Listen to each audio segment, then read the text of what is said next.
Little Rich Mullins in the middle of it. Love it. Thanks, Jack. Hey, if you have a Bible with you, you can turn it to the book of Hebrews. We're still in chapter 11 this morning. Kiddos, welcome. You know, one of the reasons why it's important to do Family Worship Sunday is that it's easy for us to forget that this church is our kids' church too. That this service is their service too. I'd imagine as you read in the Gospels how Jesus was preaching to the thousands, I'm fairly certain they didn't leave their kids with a babysitter to head out by the lakeside. Maybe some of them did. But my guess is that they were there with him. That their squawks and their chirps and their playing and all that stuff was in the midst of everything he was doing. Because the gospel is for them. Which isn't to say that, as we do our children's program, that somehow communicates something different. It doesn't. We do our children's program when we do it specifically. Our kids are with us for the majority of the service, and they go out so they can hear the gospel in a little more developmentally appropriate way. Because let's be honest, I'll do my best, but my gifting is not necessarily in helping the gospel become electric to 6-year-olds. That's my wife's gift. That's many of your gifts. That's why you serve so faithfully, and we are thankful for you to serve our kids, to bring them the gospel, and to bring the gospel to kids that aren't yet part of UPC as they come into that. Exactly. See? Praise Jesus for the little voices. As we come into Hebrews 11 this morning, I just want to kind of remind us a little bit of what we're doing. This congregation that originally got, whether it was a letter or preached, I think it was probably preached originally, they're just like us. They're a group of people who came to Jesus, who read their Bibles, who worked, who lived, had relationships. And as they read their Bibles and they understood the promises of God, that when the Messiah was going to come, he was going to make the world right, he was going to make them right. And then life happens. And they're stuck in this now and not yet thing. Just like we are. This I know the Lord is at work. I've experienced that. I know he's changing me, and yet I still wrestle with sin, and yet the world is still broken around me, and yet I still don't get along with my in-laws. Like all of these things. And they're tempted to think, maybe I can trust Jesus with my hereafter, but maybe the here and now's got to be up to me. And this entire letter is one big speech, encouragement, exhortation to try and help us see that if our faith is not in Jesus, then there's no hope for us. If our hope isn't in him, then there's no hope, both for the hereafter and for the here and now. And so we're in the middle of this, or coming towards the end of this section in Hebrews 11 that is historically called this Hall of Faith. And so if you have your place in Hebrews 11, we're going to be reading verses 23 to 31. If you stand in honor of God's word.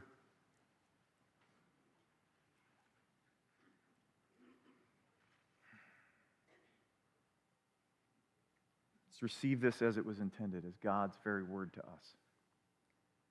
By faith, Moses, when he was born, was hidden for 3 months by his parents because they saw that the child was beautiful.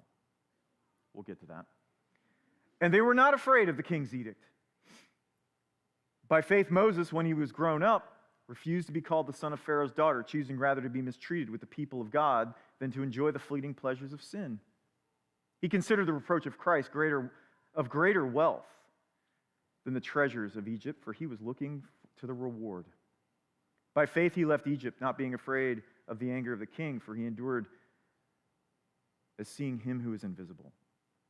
By faith he kept the Passover, sprinkled the blood so that the destroyer of the firstborn might not touch them. By faith the people crossed the Red Sea as on dry land, but the Egyptians, when they attempted to do the same, were drowned. By faith the walls of Jericho fell down after they had been encircled for 7 days. By faith, Rahab the prostitute did not perish with those who were disobedient, because she had given a friendly welcome to the spies. This is the word of the Lord.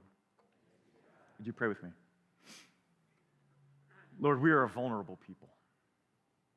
We like to think of ourselves as in control and powerful, but we are not. And there are many, many enemies set against the people of God. There is our own sin, our flesh in us. There is a world that's constantly telling us something different than your gospel. And there is our enemy, the devil, who would do everything in his power to take the seeds that are planted today and to fly them away. And so, Lord Jesus, our great rock, our redeemer, our defender, the one who guards us by day and by night, we ask that you would, by your Spirit, let your gospel fall on fertile soil this morning. Let our hearts be receptive and our minds be attentive. Work, Lord, because if you don't, we are lost. We joyfully depend on you this morning. And so we ask it in Jesus' precious name. Amen. Have a seat.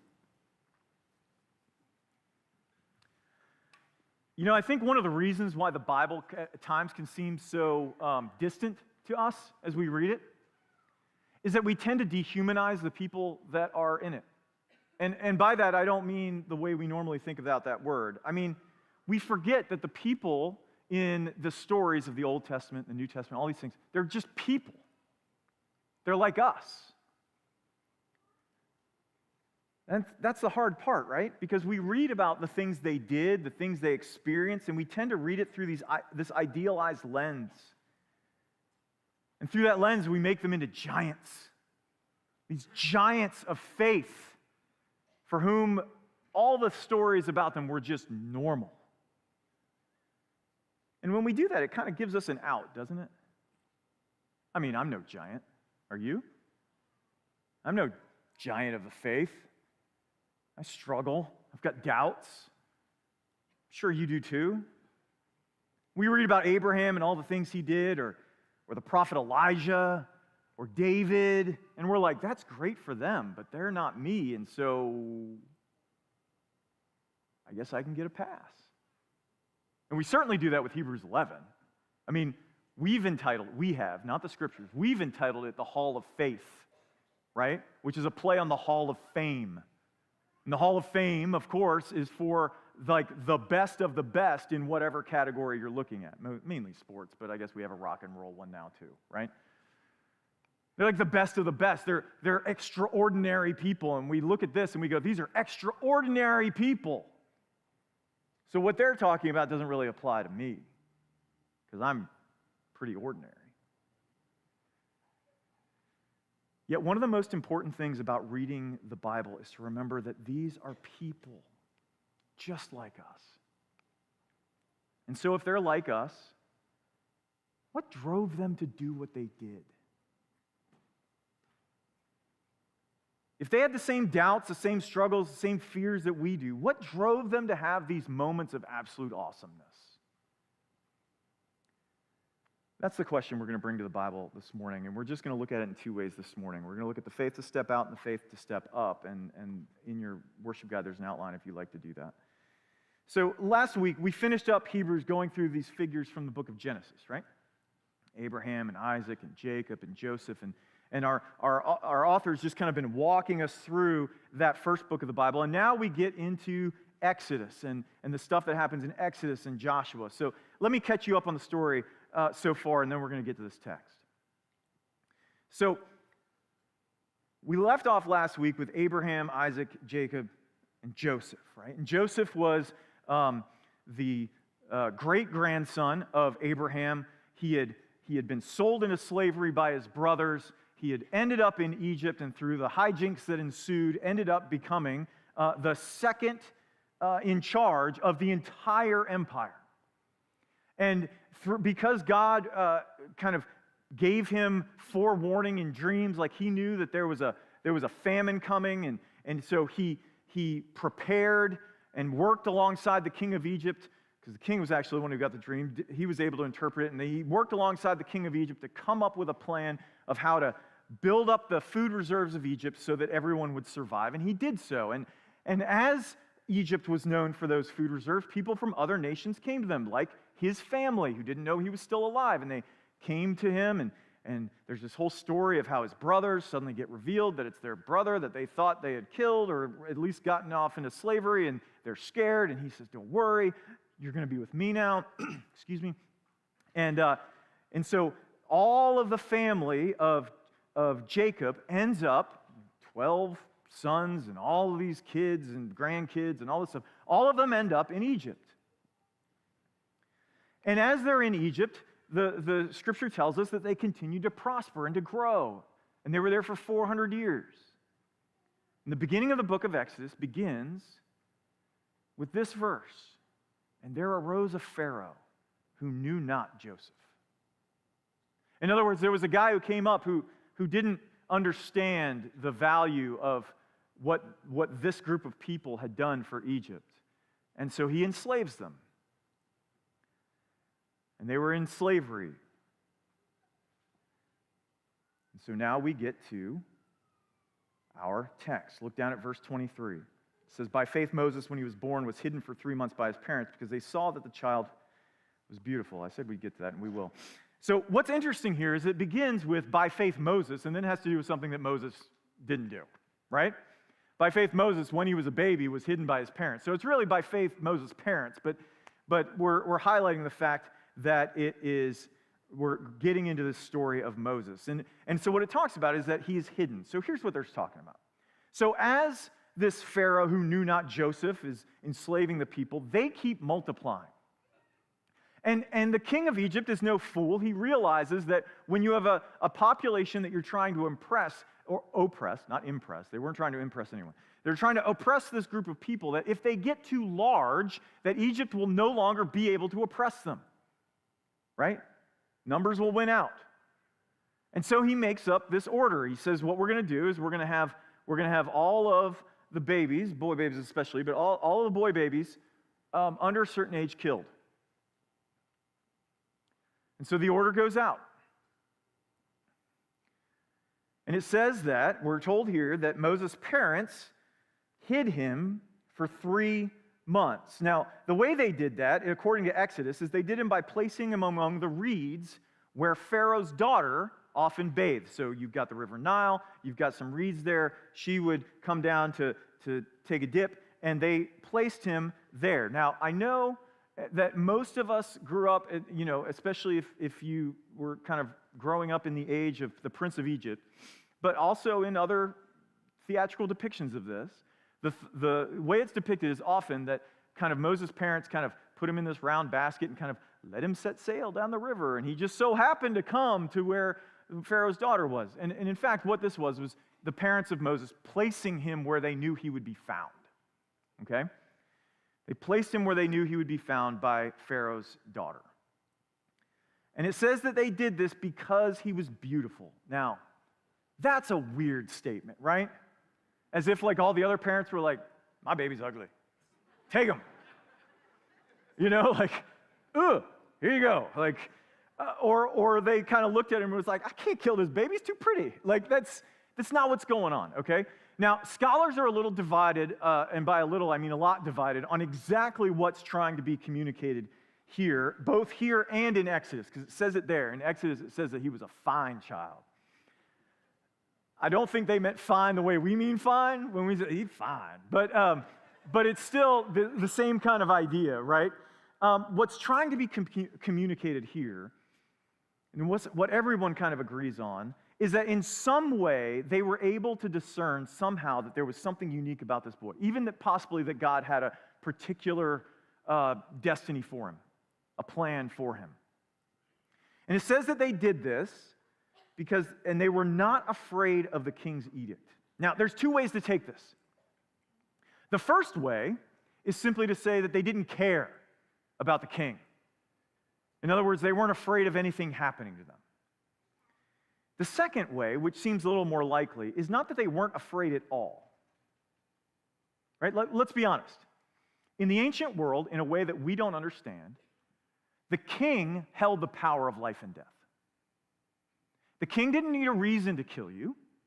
He didn't need a reason to oppress you. It was up to his whim. There's no law system. I mean, they had one, but the king is over it, so he kind of can subvert it. You're not sane if you're not afraid of the king. What it doesn't mean is that they didn't care about him. It means more that there was something else going on to them that was more important than that particular fear. In other words, it's not that they're not afraid that the king might retaliate if they're discovered. They certainly thought that would happen. But more that there's a higher authority they needed to follow. And that's why it said that this is done by faith. It's done by faith because they're acting in light of their trust in a God who rules over all things.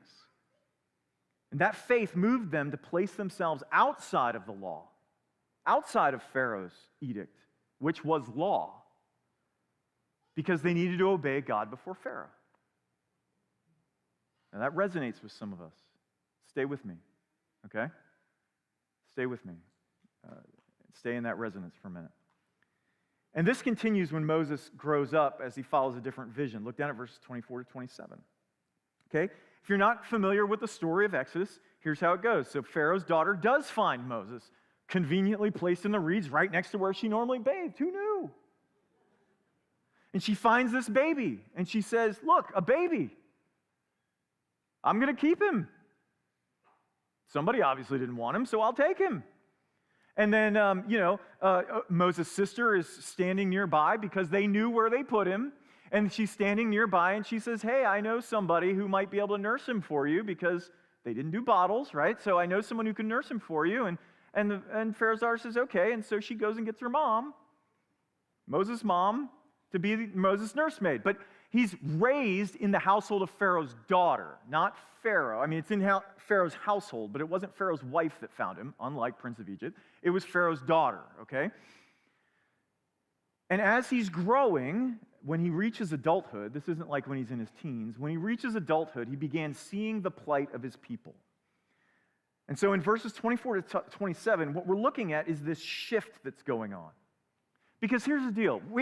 Here's this guy, Moses, and he's got all the perks. His people, that quite frankly, it would have been very obvious that he was not Egyptian, right? He didn't look like them.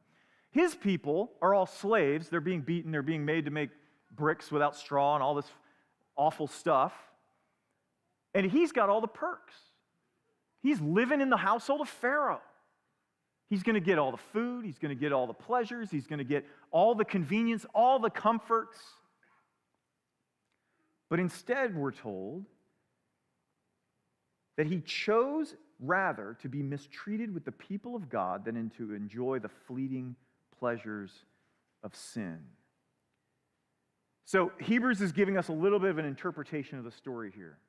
It's basically telling us that Moses chose to identify with God's people over the fleeting pleasures of sin. Here's what that means. Again, Moses had made it. He's a Hebrew. Everyone would have known he was a Hebrew. And yet he had escaped the way the rest of his people were being treated. So he could have lived into that identity. He could have escaped the way the rest of his people were being treated. It's not just that he could have lived into the identity of being an Egyptian, that would have been good enough, but royalty in the household of Pharaoh. But instead, he chose to embrace his true identity in the people of God. And the reason why is given in verse 26. Look there. It says, he considered the reproach of Christ greater wealth than the treasures of Egypt, for he was looking to the reward. Okay, now here's the thing that sticks out here, this idea of the reproach of Christ. Because again, Moses is living, like 1,500 years before Jesus showed up? So what is he talking about? Well, again, we have to return to the story of the Bible, a story that Moses had probably been told as a child by his mom, right? That God created all of the world, and he created all of it, and it was good. And he placed humanity in that creation, in this garden, and he told them that this is very good. He made us in his image to reflect him back into the world, to be in a dependent relationship with him, and to trust him for all things, for life, for health, for reality, for understanding how the world works. And as we trusted him, he called us to go and spread that garden over all the world. But in time, we came to believe a lie. A lie that's probably very familiar to most of us, if not all of us. The lie that we hear all the time. That God's not for us. He's not really looking out for us. He can't be trusted. He's holding us back. And so we turned away from him. We betrayed him. We said, I'm going to look for my understanding of reality myself and not from you. And when we did that, the whole world fell apart. We fell apart, right? When you betray someone, there's guilt, and that happened, right? Every betrayal brings guilt. You know this. And so we became guilty before God. We became broken, which is to say that now we don't have to be convinced of that lie. It's our operating system. Right? Everyone kind of is born into that. And we became alienated. We became alienated from God. We became alienated from one another. You see that right at the beginning with Adam and Eve. But God promised right there in that place, he said, I'm going to make this right. I'm going to fix this. What you broke, I'm going to fix. And we call it, theologically, we call it the covenant of grace. This covenant of grace that runs from Genesis 3:15 all the way to the end of the Bible in Revelation 22. And in time, he began to work this out. And he worked it out through Noah. And then later, he's working out through one of Noah's great ancestors named Abraham. And ancestors, maybe that's the wrong way to put it. You know what I meant. Abraham. And he says, Abraham, it's going to be through you and your family that I'm going to make the world right. And so what does this mean that he considered the reproach of Christ of greater wealth? Because Moses knew that he was part of that family through whom God was going to make the world right. And the riches of Egypt can't make the world right. The riches of Egypt couldn't make him right. But God would. He promised to do it. That's why it says that Moses does this by faith. He's doing it because of trust in the promise of God to make the world right, not through the pleasures of Egypt, not through a life of independence, but through the family of Abraham. The Christ, God's promise to fix the world would come through them. Now think with me for a second. How hard would that be? Listen, I know a guy, some of you know the same guy. He was one of the original founding members of the Backstreet Boys. And then later, when he pulled out of that, he was approached to be one of the founding members of NSYNC. But he had recently become a Christian. And he didn't want to do it because he didn't like the idea of standing on stage trying to allure young girls to sell music.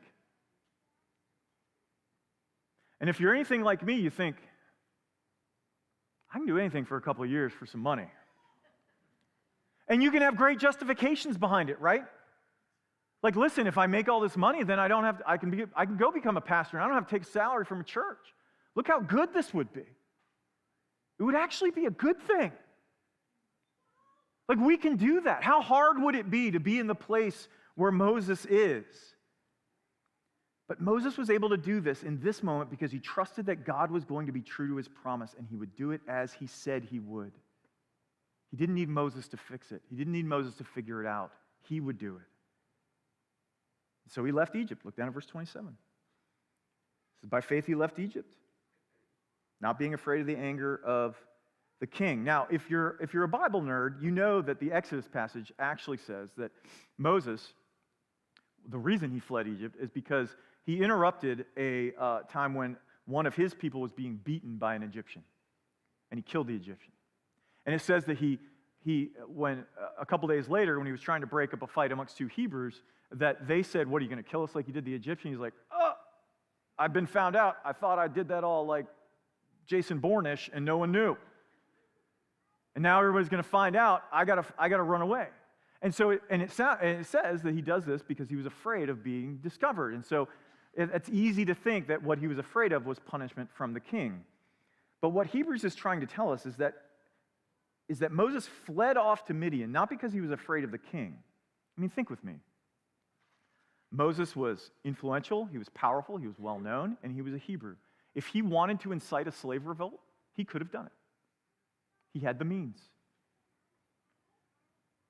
Moses kind of defending his people and killing the Egyptian was his final cutting of ties with Egypt. And he fled because that deed was known, and he knew that he couldn't rescue the people of God. God had to do it. And so he fled. Now, let me speak in a little more applied manner, if I may. Because some of us hear these stories, especially in this first part, and we get fired up, don't we? Like, yeah, stick it to the man.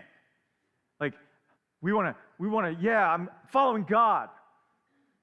Disobey the man. Show everyone who's really king, right?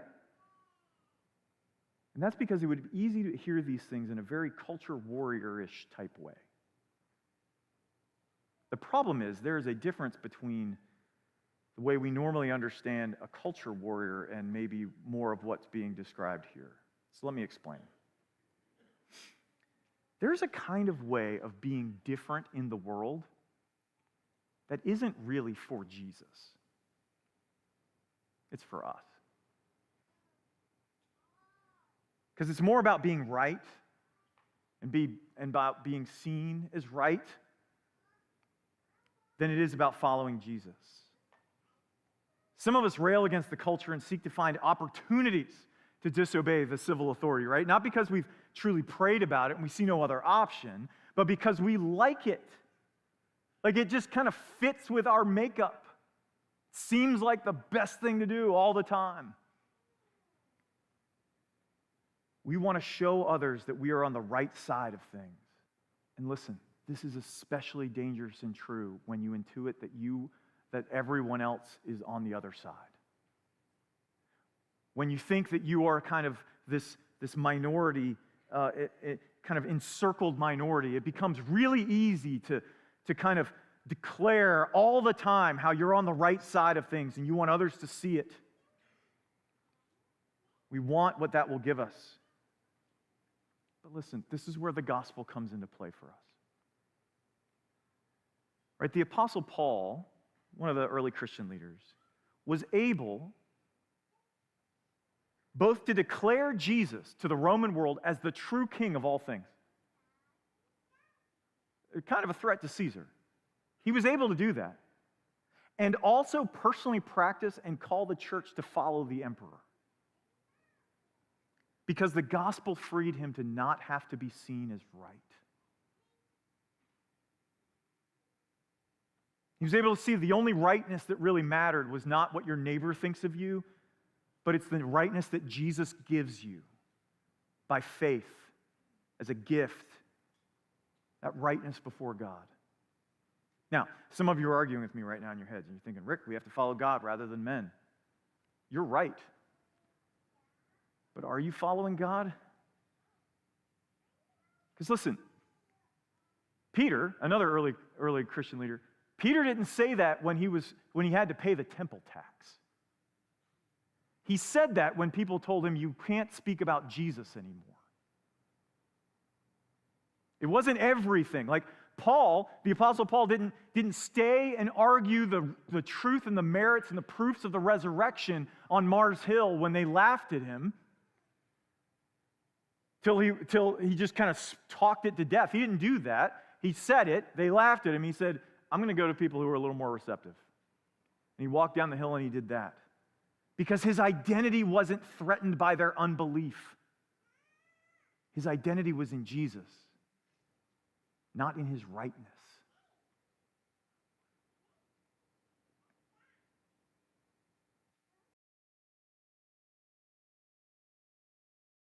Let's continue on. These last examples occur around the same time period, but aren't really about Moses in particular. And first we see what following in obedience looks like. Look down at verse 28. It says, by faith, that's verse 29, sorry. I'm starting to need reading glasses. This is really embarrassing. By faith he kept the Passover, sprinkling the blood so the destroyer of the firstborn might not touch them. Okay, so the Passover. Let me catch you up on that. When Moses he's been in Midian, God called him, burning bush, you probably heard that story. There's a bush that looks like it's burning, but it's not. God talks to him in it, take off your sandals, all that stuff. Then he sends him back into Egypt, and he says, I'm sending you to Pharaoh. Tell him, let my people go, so they might worship me. And Moses does this. Pharaoh's like, yeah, right, I'm not giving up my free labor force. That's silly. And God tells Moses, listen, you need to tell him that if he doesn't do this, there's going to be 10 curses that come on Egypt. And there's this whole list of curses. Some of them flies out of everywhere, some of frogs, river turning to blood, darkness, hail, all this fun stuff. And then the last of them is the worst. It's called the death of the firstborn. And what God told Moses is, here's how this is going to happen. I'm going to send an angel, probably not the precious moments type. I'm going to send an angel, and that angel is going to come, and he's going to take away all of the firstborn of Egypt. People, animals, everything. But I'm going to spare you all, as I've been sparing you all from all of these curses. But here's what you have to do to spare for that to happen. So we're going to start celebrating this thing. It's called the Passover. It's going to be named after the fact I'm going to pass over you. And here's what you need to do. You need to you're going to cook some lamb. And as you're preparing that lamb, remember they can't go to the meat market. They have to take the lamb from the backyard. As you're slaughtering it and getting it ready for, what I need you to do is I need you to take some of the blood of that and I need you to paint your doorpost with it. What? And as you do that, the angel will see your doorpost and kind of move on. What? Why is that by faith? I mean, think about it.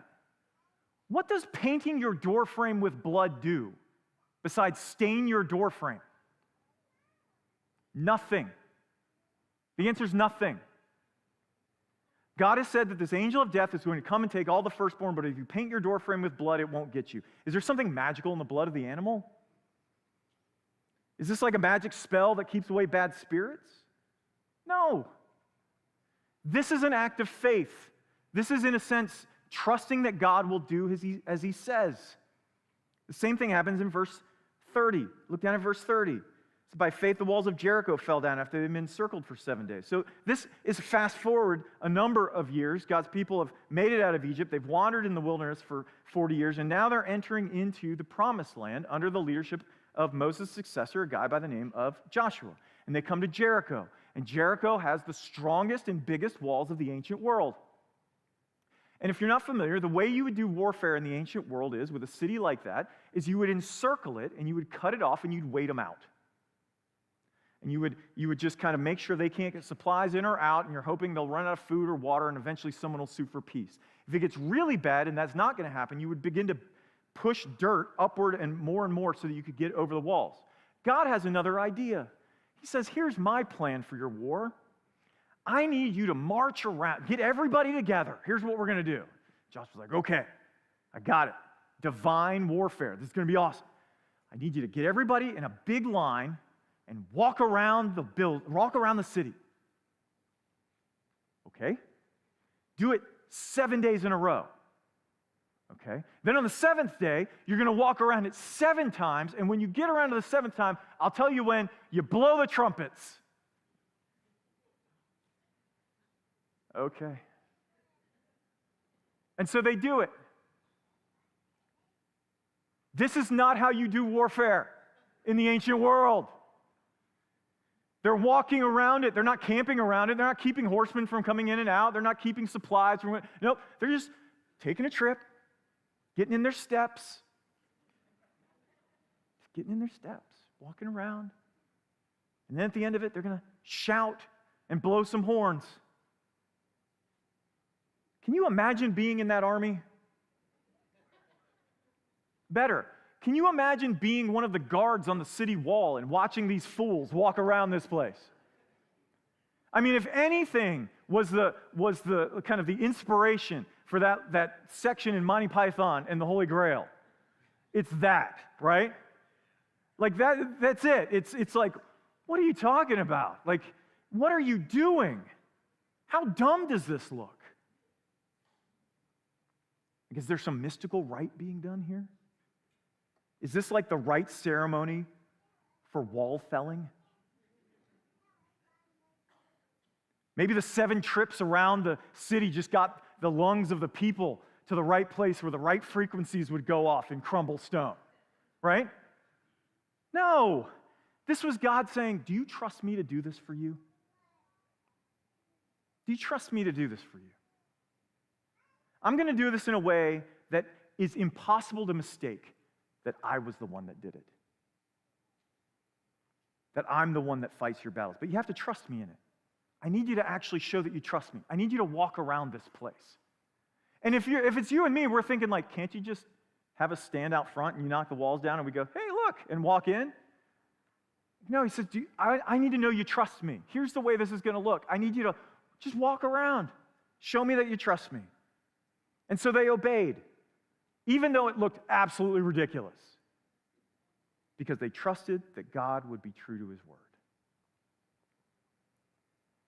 That's following in obedience. Lastly, we have following in risk. Look down at verse 29. By faith, people crossed the Red Sea as on dry land. But the Egyptians, when they attempted to do the same, were drowned. This story gets told so much that I think it starts to lose its impact on us. So I just want you to imagine for a second. You're standing on the banks of the Red Sea. You're a slave people. You've escaped. You still don't know exactly how. As a matter of fact, when you were escaping, your leader told you, hey, ask your slave owners for some of their best treasure. And you're like, I'm okay with just leaving. No, we need you to get, and you do, and they give it to you, and you're like, this is great. And then you leave, and you're walking out, and you're by the Red Sea, and all of a sudden, the biggest and most powerful army in the world is in the horizon. And they're coming. And you're bricklayers. You don't have chariots. You don't have swords.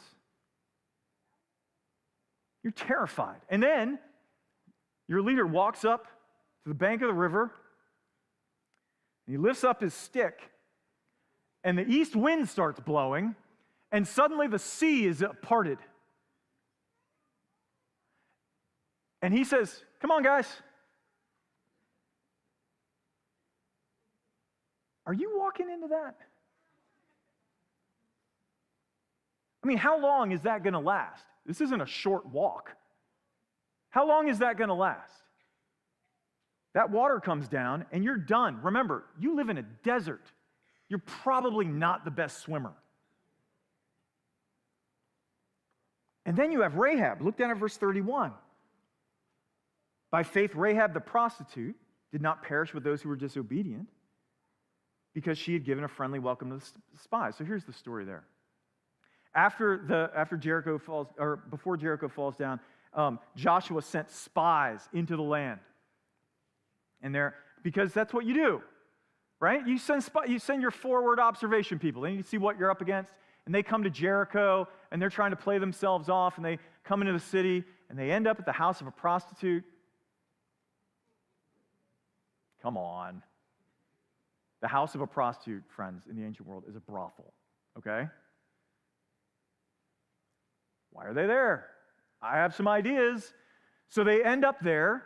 It's a little sketchy, but they end up there. But then somebody, at some point, probably because in that place there was a lot of alcohol and a lot of other stuff, and people's lips are slowly, talking, and people hear, hey, these guys are Hebrews.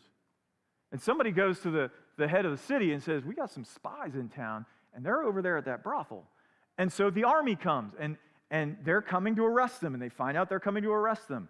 And Rahab says, listen, I'm going to hide you because I believe that your God is actually the one true God. Everyone's heard of him. We're all scared. I'm going to hide you because I think he's going to do exactly what he said he's going to do. Just remember me when he does. So she hides them. I want you to think about what that would have cost her. This is like hiding Jews in World War II Germany type stuff. Except these are enemy combatants. Their purpose in the city was to spy. They're looking for troop numbers, weaknesses, things they can exploit. And now we all heard the story, right? We all just heard the story. That really all they needed was a pair of walking shoes and a brass band. That's all they needed. But that's not the point. All she had to go on was this rumor. Maybe a little more than a rumor. Maybe the spies filled her in a little bit. And she was willing to risk her life and her household to house enemies of the state. Do you see how these things were by faith? They are actions taken on the conviction that God is going to do what he said he was going to do and being willing to risk everything on that promise because it was made by that specific person. They obeyed when everything was against them doing so. Because think with me, with the Red Sea, it's not as if the Hebrews couldn't have just sued for peace. The army comes down, they're like, whoa, whoa, whoa, whoa, whoa. The dude with the stick, he deceived us, man. He told us we were like going out for a day trip. I don't know what this is. I will come back and make more bricks. I was happier there. Right? They could have done that. But instead they walked into the craziest thing they had ever seen, not knowing whether or not they would actually make it to the other side because there was no evidence that said they would. Their evidence was the trust of a person. They trusted in a person who said, I got you. I'm going to take care of this. Watch me. And with Rahab, it wasn't that she just couldn't have shown where the spies were and took her chances depending on those walls. I mean, they had held up for years before that. But instead, by faith, they saw the promises of God as more sure than the risks. And so I want to finish up this morning by talking about what it means for us to step up in this way. Because if you're anything like me, you read these stories and you think to yourself, man, I'd be all over that. Moses raised his stick. I'm like first in, like, come on, guys. The problem is, when the opportunities arise for us,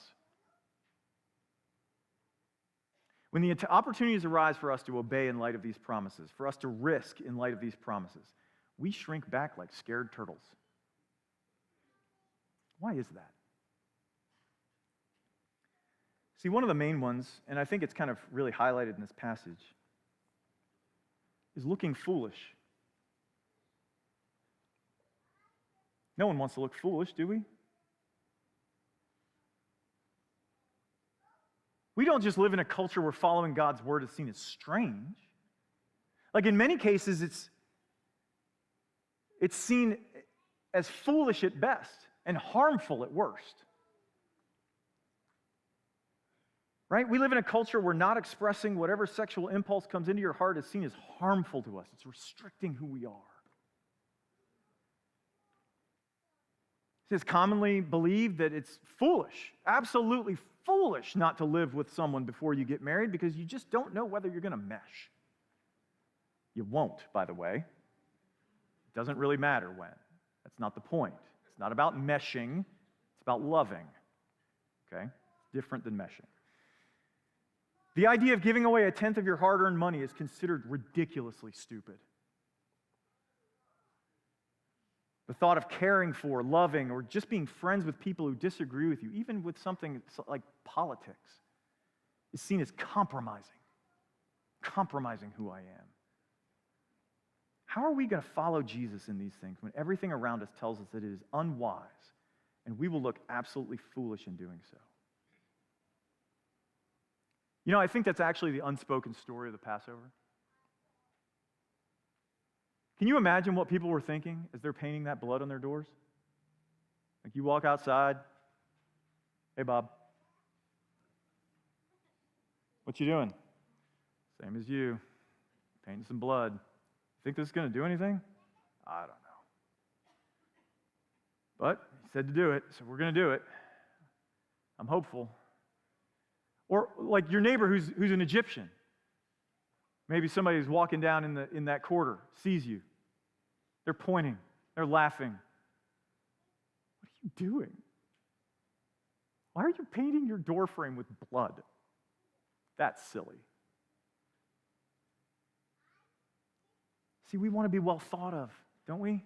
We want to be taken seriously. We want to have a good reputation. And doing things like that does not further that. What will my neighbors think? What will my coworkers think? What will the other kids in class think? So how is it that we do it? Right? How do we do it? Well, listen, like I've been saying, our faith, friends, is not in our faith. We don't just try and believe harder. It's never going to work. What we need to do is return to the promises of God. We don't obey God. We don't restrain the impulses of our hearts. We don't follow him in generosity, etc., because we fear kind of a kind of bad karma or judgment, right? Like we fear, or maybe it's that maybe that's what we think we should do, that we should follow him, because if not, it's going to come back to haunt us. But how long does that last? Right? We follow God because he's told us that this is how we were made to flourish. We trust that he actually knows what he's talking about. And we look to the cross to see that he was willing to be foolish, willing to be mocked, willing to be scorned, to be laughed at, to be cursed, to bear what we deserved and to give us to what we most long for. So we can follow Jesus in obedience and in risk because he's already given us everything that we're looking for. And because he knows exactly what it's like to bear that scorn from others. As we've seen over and over in this series, like Jesus has already given us a down payment on those promises in his life, death, and resurrection, and he will finish the deal. So what is it going to look like if we actually do this? Well, let me give you 3 examples I've kind of already alluded to. These things that our culture thinks are so foolish, so ridiculously dumb. Let me start with giving. You and I live in an area, and by that I don't mean America, I mean Orlando. We live in an area that basically screams at you that you will be fulfilled if you spend your way to it. It's just one park away, one experience away, one item away. If you just spend your way there, you can get it. But God's word tells us that we were not made to be consumers. We're made in his image. We're made to be givers. We're made to be generous as he's generous. Not because he needs our money. He doesn't need our money. We were made to be generous. That's how we will flourish. And I know it feels risky, right? Because we believe our money keeps us safe. I know it feels foolish because we believe our money makes us somebody. But our God tells us that he has secured us in the finished work of Jesus. That he has adopted us. If you're a Christian here this morning, he has adopted you as a co-heir with Christ over all of creation. Not just your little postage stamp with your house on it. All of creation. Because of the work of Jesus. And we can give generously in response to that. We can give radically even. Because he's already given us the things that we actually long for. That's giving. Let's talk about sexuality. Our culture tells us that our sexuality defines our identity and that not to express it dehumanizes us, right? The gospel tells us that our identity is secured in Jesus and that what makes us most human is to love God and others with our whole being. Listen to me, especially if you're in this place, like you're younger in this place, whether teenager, college student, maybe young adult. Sexuality is not restricted to marriage because God hates fun. It's restricted to marriage because that is the only place where we give our entire being to another person. And that is where it was made to flourish. In that complete self-giving. And that when you use it outside of that, you're telling someone else and they're telling you, I want your body, but not the rest of you. I'm willing to use you, but not love you.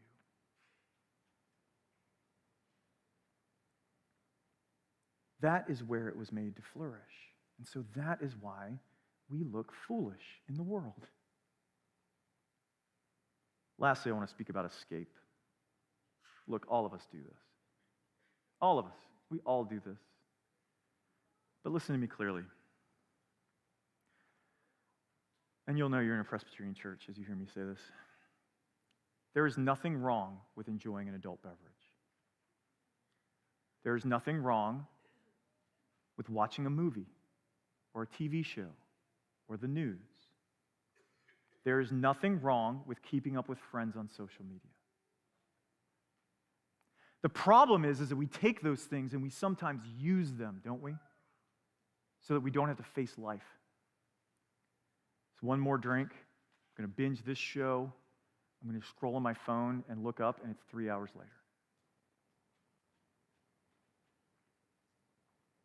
And so some of us need to take a good long look at our hearts to ask why we're taking that drink, why we're binging that show, why we need to keep 24-hour news on all the time, why are we scrolling uncontrollably. I know in the moment it may bring relief. I know that. I know that because I know that personally.